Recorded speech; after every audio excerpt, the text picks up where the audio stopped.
Good morning, America. Bonjour. Sani Bonani. Konnichiwa. Ayong haseyo, yorabun.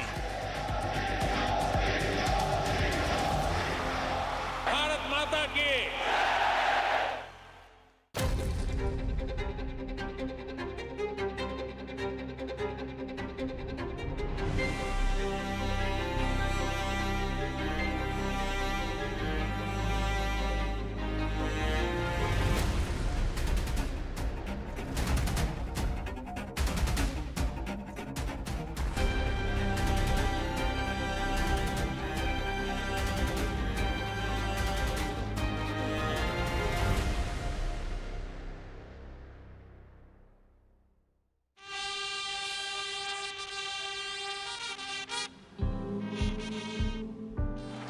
मैं नरेंद्र दामोदर दास मोदी 26 मई 2014 पड़ोसी देशों के शासनाध्यक्षों की मौजूदगी में प्रधानमंत्री के तौर पर शपथ लेकर नरेंद्र मोदी ने अपनी विदेश नीति का पहला संकेत दिया था।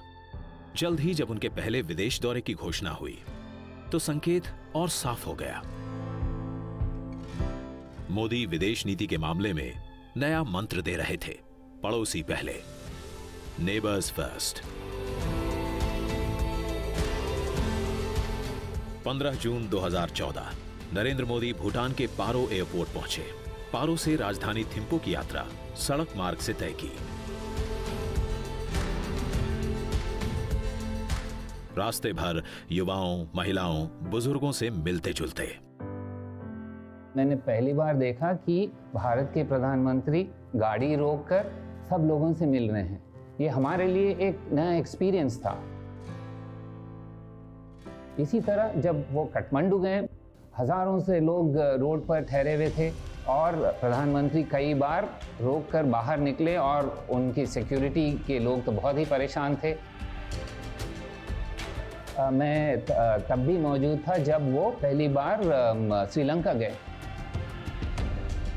तकरीबन 28 साल से कोई प्रधानमंत्री श्रीलंका गए नहीं थे, और वो भी जाफना। अगेन रिस्क टेकिंग, जहाँ पर मुश्किलें होती हैं वहाँ पर भी लीडर्स जाते हैं। डिस्प्ले ऑफ लीडरशिप का एक नया एग्जाम्पल दिखाया गया है। 25 दिसंबर 2015 को भारत ही नहीं, दुनिया भी ये देखकर अवाक रह गई। रूस के बाद अफगानिस्तान होते हुए सीधे भारत लौटने की जगह मोदी लाहौर के हवाई अड्डे पर जा पहुंचे। संबंधों को सुधारने के लिए खतरे उठाने की ये इंतहा थी। मोदी पाकिस्तानी सेना के हेलीकॉप्टर में बैठकर नवाज शरीफ के घर पहुंचे। पाकिस्तान के प्रधानमंत्री को जन्मदिन की बधाई दी।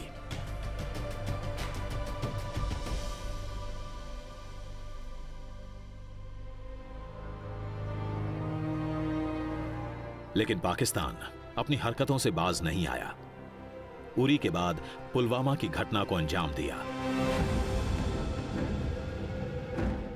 मोदी ने सर्जिकल स्ट्राइक से आगे जाकर एयर स्ट्राइक का रास्ता अख्तियार किया।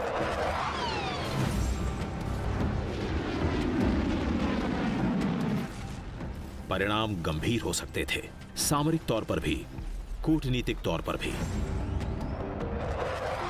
पाकिस्तान हमेशा यही कहा करता था, जो अगर हमारे ऊपर हमला हुआ तो हमारे पास भी न्यूक्लियर वेपन्स हैं। हमने न्यूक्लियर वेपन्स को कोई म्यूजियम में रखने के लिए नहीं किया है, हम उसका इस्तेमाल करेंगे। परंतु इनका ये जो होक्स था, इनका जो ब्लैकमेल था पाकिस्तान को, उन्होंने एकदम उसको ख़त्म कर दिया है। अब पाकिस्तान का जो भी लीडरशिप है वो कोई भी ये नहीं कहता है जो हमारे पास न्यूक्लियर वेपन्स हैं।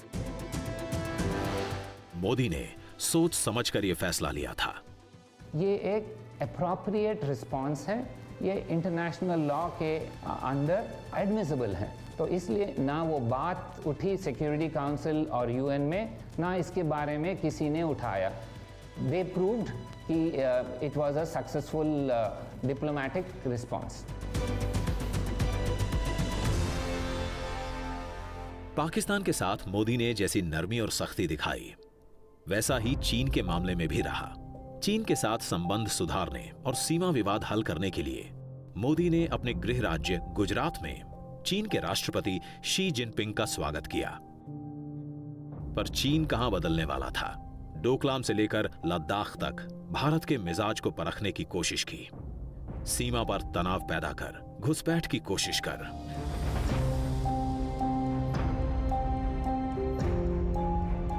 लेकिन मोदी की अगुवाई में यह नया भारत था। हर मोर्चे पर चीन का डटकर मुकाबला किया। Post 2014, we've been far more vocal in our actions. We may not have been very expansive in the words we have used, but in the posture, in pushing back, in preventing Chinese construction activities on the Bhutan border, in responding to them in equal measure in Galwan Valley, in building up and putting our troops in a highly aggressive stance against them on the Himalayas, are all signs of India now being more clear-eyed about the danger China poses. Ladakh से लेकर करगिल और सियाचिन तक भारतीय सैनिकों के पराक्रम की गवाही देते हैं। भारत माता की। पड़ोसी देशों की चुनौतियों से असरदार ढंग से निपटने वाले मोदी बड़ी महाशक्तियों के साथ भी उतने ही सहज नजर आए। रूस के साथ पुराने रिश्ते मजबूत बनाए रखे तो अमेरिका के साथ दोस्ती की नई कहानी लिखी। सितंबर 2014 में बतौर प्रधानमंत्री मोदी पहली बार अमेरिका पहुंचे। अमेरिकी शासन के सबसे बड़े प्रतीक व्हाइट हाउस में राष्ट्रपति बराक ओबामा ने मोदी को दावत दी। कूटनीति के जानकारों के लिए आश्चर्य की बात थी कि कैसे रूस और अमेरिका, दो विपरीत ध्रुवों के साथ भारत के रिश्ते उतने ही मजबूत थे।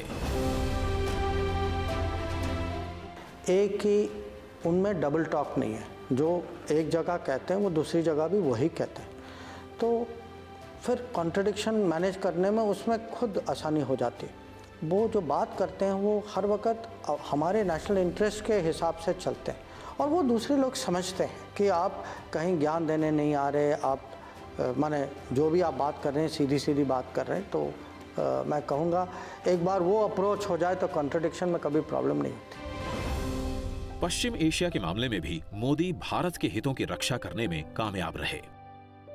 एक तरफ इजराइल के साथ दोस्ती प्रगाढ़ करने की सफल कोशिश, तो दूसरी तरफ मुस्लिम बहुल अरब देशों के साथ संबंधों को नई ऊंचाई पर ले जाना। मोदी के आलोचक अवाक रह गए जब एक के बाद एक अरब के तमाम बड़े मुस्लिम देशों के सर्वोच्च नागरिक सम्मान मोदी को दिए गए। सामरिक व्यापारिक रिश्ते लगातार मजबूत हुए। जिस देश से कोई भारत का प्राइम मिनिस्टर 30, 35, 40 साल से गया नहीं हो, उसमें अगर आप तुरंत 2 साल के अंदर वहाँ स्ट्रेटेजिक पार्टनरशिप बना लेते हैं, सिक्योरिटी की बात करते हैं, एनर्जी की बात करते हैं, इन्वेस्टमेंट की बात करते हैं, बात नहीं करते उसमें ग्राउंड में इसकी रिजल्ट भी दिखाई देती है। तो एक किस्म से जो अवार्ड जो हैं, मुझे तो उन पे जो इम्प्रेशन आपने क्रिएट किया उसकी एक एक्सप्रेशन।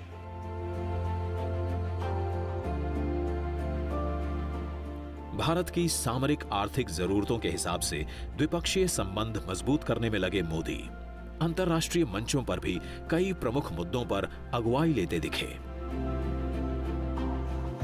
मामला चाहे जलवायु परिवर्तन का हो, अंतर्राष्ट्रीय सोलर अलायंस का हो या फिर कार्बन फुटप्रिंट कम करने का, मोदी ने बहुराष्ट्रीय मंचों पर अगुवाई ली। Will be pleased to host this initiative at the premises of our National Institute of Solar Energy. ये नया भारत था जो अंतर्राष्ट्रीय मंचों पर नई पहल का विरोध करने वाला नहीं, उसको आगे बढ़कर ले जाने वाला था। 2014 में ब्रिस्बेन गए थे हम। श्री नरेंद्र मोदी ने खुद एक प्रस्ताव दिया था करप्शन पर, जो फिर G20 का प्रस्ताव बन गया। तो करप्शन एक इशू था, दूसरा इशू था आतंकवाद। अमेरिका के जो हैं क्लाइमेट जार कहा जाते हैं जॉन केरी, जो पहले सेनेटर रह चुके हैं और वो पहले उनके विदेश मंत्री भी रह चुके हैं, उन्होंने भारत को बहुत ही प्रशंसा किया। उन्होंने कहा कि क्लाइमेट चेंज को टैकल करने के लिए भारत ने अभी ग्लोबल लीडरशिप ले रहा है और डेमोन्स्ट्रेट कर रहा है कि हम अर्थनैतिक व्यवस्था भी आगे बढ़ सकते हैं और कार्बन फुटप्रिंट भी कमा सकते हैं। तो ऐसे बहुत सारे उदाहरण हैं जिसके वजह से मोदी जी के नेतृत्व में भारत का जो चित्र है इंटरनेशनली, इसमें टोटल परिवर्तन हो चुका है। मोदी विदेश नीति के मामले में नए प्रयोग करने से हिचके नहीं। राष्ट्राध्यक्षों, शासनाध्यक्षों के साथ ही उद्योग जगत, खेल खिलाड़ी, युवा सभी को अपने साथ जोड़ने की कोशिश की। जनता को एक दूसरे के करीब लाने की कोशिश थी ये। तो वो जब ऑस्ट्रेलिया जाने के बारे में बातचीत हुई उनके साथ, तो कोई और लोग भी थे, तो उन्होंने कहा मुझे कि ये बताओ कि ठीक है ये बातचीत तो हो गई डिप्लोमेसी के बारे में, लेकिन ऑस्ट्रेलियन आवाम क्या पसंद करते हैं। तो हमने कहा कि साहब वो हमारे जैसे क्रिकेट के नशे में हैं। तो उन्होंने कहा क्या कि एक मेलबर्न, जहाँ दुनिया में सबसे बड़ा क्रिकेट ग्राउंड है, कि वहाँ एक फंक्शन रखें जहाँ वो भारत की टीम के गावस्कर, कपिल देव जैसे लोग यहाँ से ले जाएं और वहाँ उस तरह की मिलाप हो पब्लिक के सामने।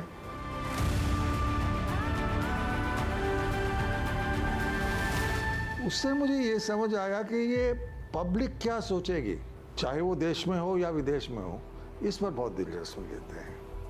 कूटनीति को सिर्फ दो देशों की औपचारिक बातचीत तक सीमित नहीं किया, वो भी महज 2-4 बैठकों तक। मोदी के विदेश दौरे में बैठकों, मुलाकातों की तादाद बढ़ी। हमारी जो स्पीड या पेस जो थी ना, वो थी 5, 6, 7, 8 मीटिंग की, ज़्यादा से ज़्यादा। अब वहाँ से जब हम गए 10, 12, 15 मीटिंग एक दिन में, तो आप ही समझिए कि एक किस्म से आप T20 के स्पीड में टेस्ट मैच खेल रहे हैं।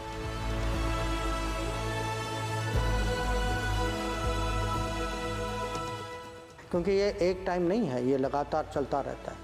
और मैं तो कभी कभी मैं हैरान हूँ, कुछ ऐसे ट्रिप्स हैं कि हम 6 दिन में 5 देश करते हैं। रात को प्लेन में, माने 5 दिन के ट्रिप में 3 दिन प्लेन में सोते हैं। तो क्योंकि वो उनमें है, वो माने अपने आप को भी, जैसे वो कहते हैं, इंग्लिश में कहते हैं ना, you don't spare yourself in national service.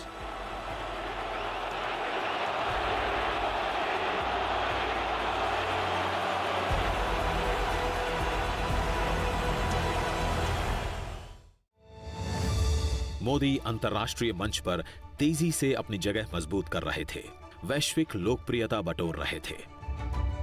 लेकिन सबके मन में सवाल ये कि आखिर जो व्यक्ति पीएम बनने से पहले कभी केंद्र में मंत्री तक ना रहा हो, अंतर्राष्ट्रीय मामलों की इतनी गहरी समझ कैसे रखता है, इतना सफल कैसे है।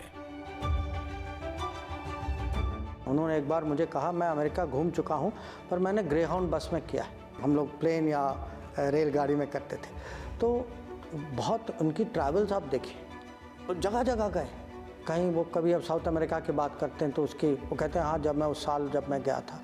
तो एक तो उनको बहुत जीवन का एक्सपीरियंस, और दूसरा जो आप कह रहे हैं, क्योंकि वो पहले सरकार में नहीं थे, तो एक किस्म से फ्रेश थिंकिंग है। तो वो एक्सपीरियंस और ये फ्रेश थिंकिंग को अगर आप साथ जोड़ें, तो मुझे लगता है कि आज की जो विदेश नीति जो है आप समझ पाएंगे। मोदी के विदेश दौरे सिर्फ भारत को अंतर्राष्ट्रीय कूटनीति के मंच पर ऊंचा उठाने के लिए नहीं थे। मोदी ने विदेश प्रवास के दौरान अप्रवासी भारतीयों के आत्मविश्वास को बढ़ाया। मैंने कहा, जिसको हिंदुस्तान वापस आना है जल्दी आइए, देर मत कीजिए। तब मुझे पता नहीं था कि यह दायित्व तो मेरे जिम्मे आने वाला है, लेकिन अब यहां रहने वाला हर व्यक्ति कितने ही सालों से अमेरिका में बसा हो, अब उसको भी लगने लगा है एक पैर तो हिंदुस्तान में रखना ही चाहिए। बल्क में एक साधारणतः वर्कर क्लास है, कंस्ट्रक्शन में है और कई जगह काम करने वाले लोग हैं। अमेरिका में या कई सारे वेस्टर्न कंट्रीज में आईटी में जाने वाले लोग हैं। उसके पहले कई सारे डॉक्टर्स भी है, कई सारे देशों में अपने नर्सेज भी जाती है। तो ये सब लोग जो है वो आज मोदी जी के वजह से उनको उस देश में रिकॉग्निशन मिला है। वहाँ के देश के लोगों को भी ऐसा लग रहा है कि ये एक ऐसा फोर्स है कि जिनका या ऐसी एक ताकत है कि जिनकी हमने पहचान करनी चाहिए। कौन भारतीय होगा जिसको इस बात का गर्व न हो कि आज ब्रिटिश पार्लियामेंट के सामने महात्मा गांधी खड़े हो? इससे बड़ा गर्व क्या होगा? विदेश में बसे भारतीयों का मान सम्मान बढ़ाने में लगे मोदी की कूटनीति का महत्वपूर्ण हिस्सा रहा भारतीय संस्कृति और इसके बड़े प्रतीक चिन्ह। चाहे अंतर्राष्ट्रीय मंचों पर हिंदी का इस्तेमाल हो या भारत की हजारों वर्ष पुरानी विरासत से दुनिया का परिचय कराना हो। पीएम के तौर पर संयुक्त राष्ट्र की पहली ही बैठक में शामिल होते हुए मोदी ने इसकी शुरुआत की। 21 जून को अंतर्राष्ट्रीय योग दिवस के तौर पर पूरी दुनिया में मनाने का प्रस्ताव रखा।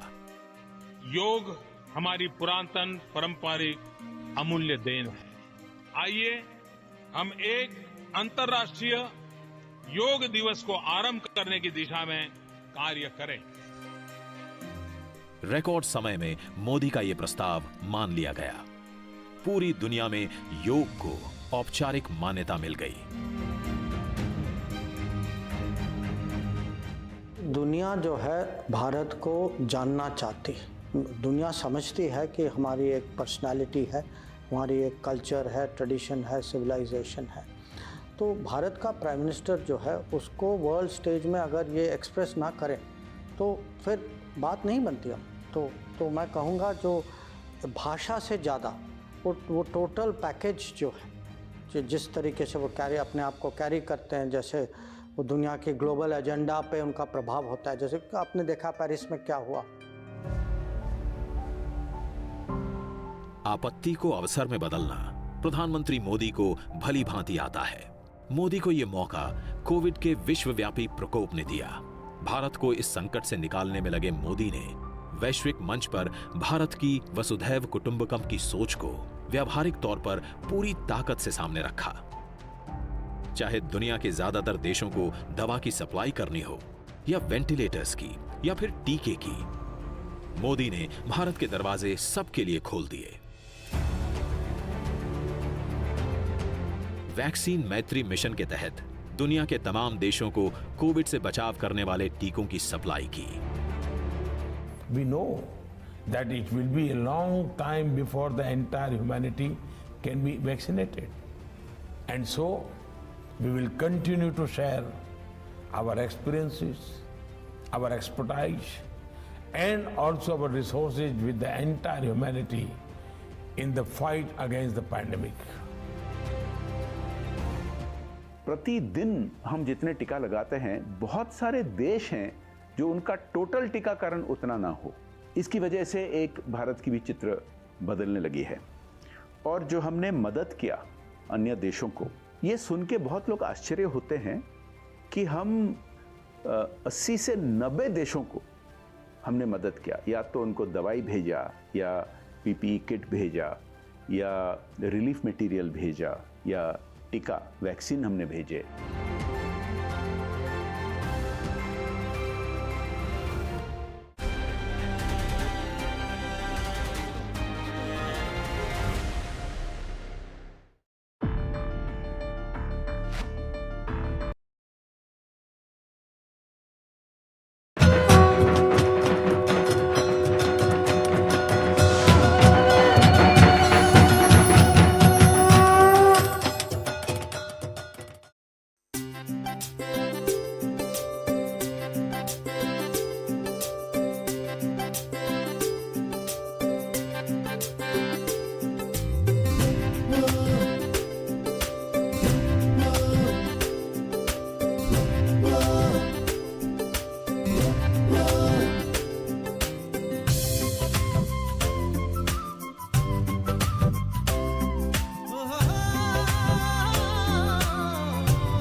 Masetia, oh, Bobia Hobaketia, oh, Nirupo Masetia, Bobia Hobaketia, oh, Mia Bulimo পাৰে হ ও মোৰ নিৰুপমা ও মোৰ নিৰুপমা ও মোৰ নিৰুপমা।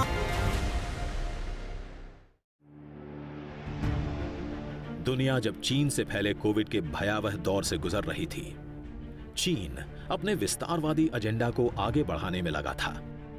आसपास के छोटे पड़ोसी देशों के इलाकों में घुसपैठ से लेकर ऑस्ट्रेलिया, जापान और भारत के साथ आक्रामक रुख अख्तियार करने में कोविड की चुनौतियों के बीच मोदी अमेरिका, जापान और ऑस्ट्रेलिया के साथ मिलकर चतुष्कोणीय सुरक्षा संवाद की राह पर आगे बढ़े, जिसे दुनिया अब क्वाड के तौर पर जानती है।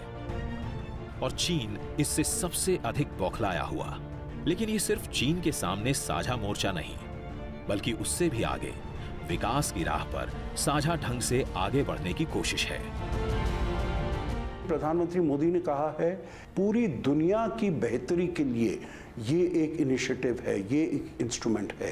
तो इसलिए इसकी शुरुआत तो हुई थी मैरीटाइम सिक्योरिटी के इशू से, चीन की आक्रामकता को देखते हुए, परंतु अब अगर हम देखें तो इसमें चाहे वो क्लाइमेट चेंज है, चाहे कोविड-19 है, इमर्जेंट टेक्नोलॉजीज़ हैं, AI है, 5G है, एजुकेशन है, इंफ्रास्ट्रक्चर है। तो जैसे जैसे क्वाड का विकास होगा वैसे वैसे इन 4 मुल्कों में जो कि क्वाड के मेंबर हैं वो आपस में सहयोग कर पाएंगे और इंडो पैसिफिक में जो बड़े बड़े बदलाव आए हैं, जैसे कि चीन का एक राइज हुआ है या चीन का एक उत्थान हुआ है, उसकी वजह से जो आजकल कुछ जटिलता आए हैं उससे जो नए नए मुद्दे उभरे हैं उसको कैसे एक तरह से डील किया जाए, इसके बारे में क्वाड जो है वो सहयोग करेगा। देश के अंदर लगातार मजबूती हासिल करने वाले मोदी दुनिया के मंच पर भी अपनी मजबूत पहचान बना चुके हैं। न मैं रुकने वाला हूं, न मैं थकने वाला हूं, और न ही झूठ के सामने कभी झुकने वाला। भारत की साख बढ़ी है, मोदी का जलवा कायम हुआ है, मोदी को पसंद करने वालों की संख्या है अनंत, देश में भी दुनिया में भी। मैं पहली बार 1977 में मैंने फॉरेन सर्विस ज्वाइन की थी, तो मुझे करीब 45 साल हो गए इसमें। मैं कहूँगा बहुत फ़र्क आया है, क्रेडिबिलिटी की फ़र्क है, स्टैंडिंग की फ़र्क है, कल्चर की फ़र्क है। आजकल हमारे बारे में कहा जाता है कि हम फर्स्ट रिस्पॉन्डर हैं। विश्व गुरु बनने के लिए जो भारत का एक भूमिका था सदियों से पहले, और ये कॉलोनियल टाइम्स में इसको हम भूल गए थे, इसको कैसे हम रीडिस्कवर करें, इसको मोदी जी ने बहुत अच्छी तरह से कम्युनिकेट कर चुके हैं। अनिकेत, अविरल, अजीत, अडिग या फिर 125 करोड़ से अधिक आबादी वाले राष्ट्र का प्रतिनिधि, जिसकी देश दुनिया में सिद्धियां हैं अनंत। मोदी को विश्व समुदाय अलग अलग रूप में पहचानता है, लेकिन खुद मोदी 125 करोड़ देशवासी ये इतिहास की अमर कथा है। उन 125 करोड़ देशवासियों में एक मोदी होगा, उससे ज्यादा कुछ नहीं हो। ऐसी ही मोदी की पहचान हो, वो 125 करोड़ में खो गया हो, 125 करोड़ में लिप्त हो गया हो, इतिहास के किसी पन्ने पर नजर ना आता हो। अगर ऐसी जिंदगी जी करके जाऊं, अपने आप को पूरी तरह खपा दूं, आहूत कर दूं, तो उससे बड़ा जीवन का आनंद क्या होगा? यही खुशी होगी।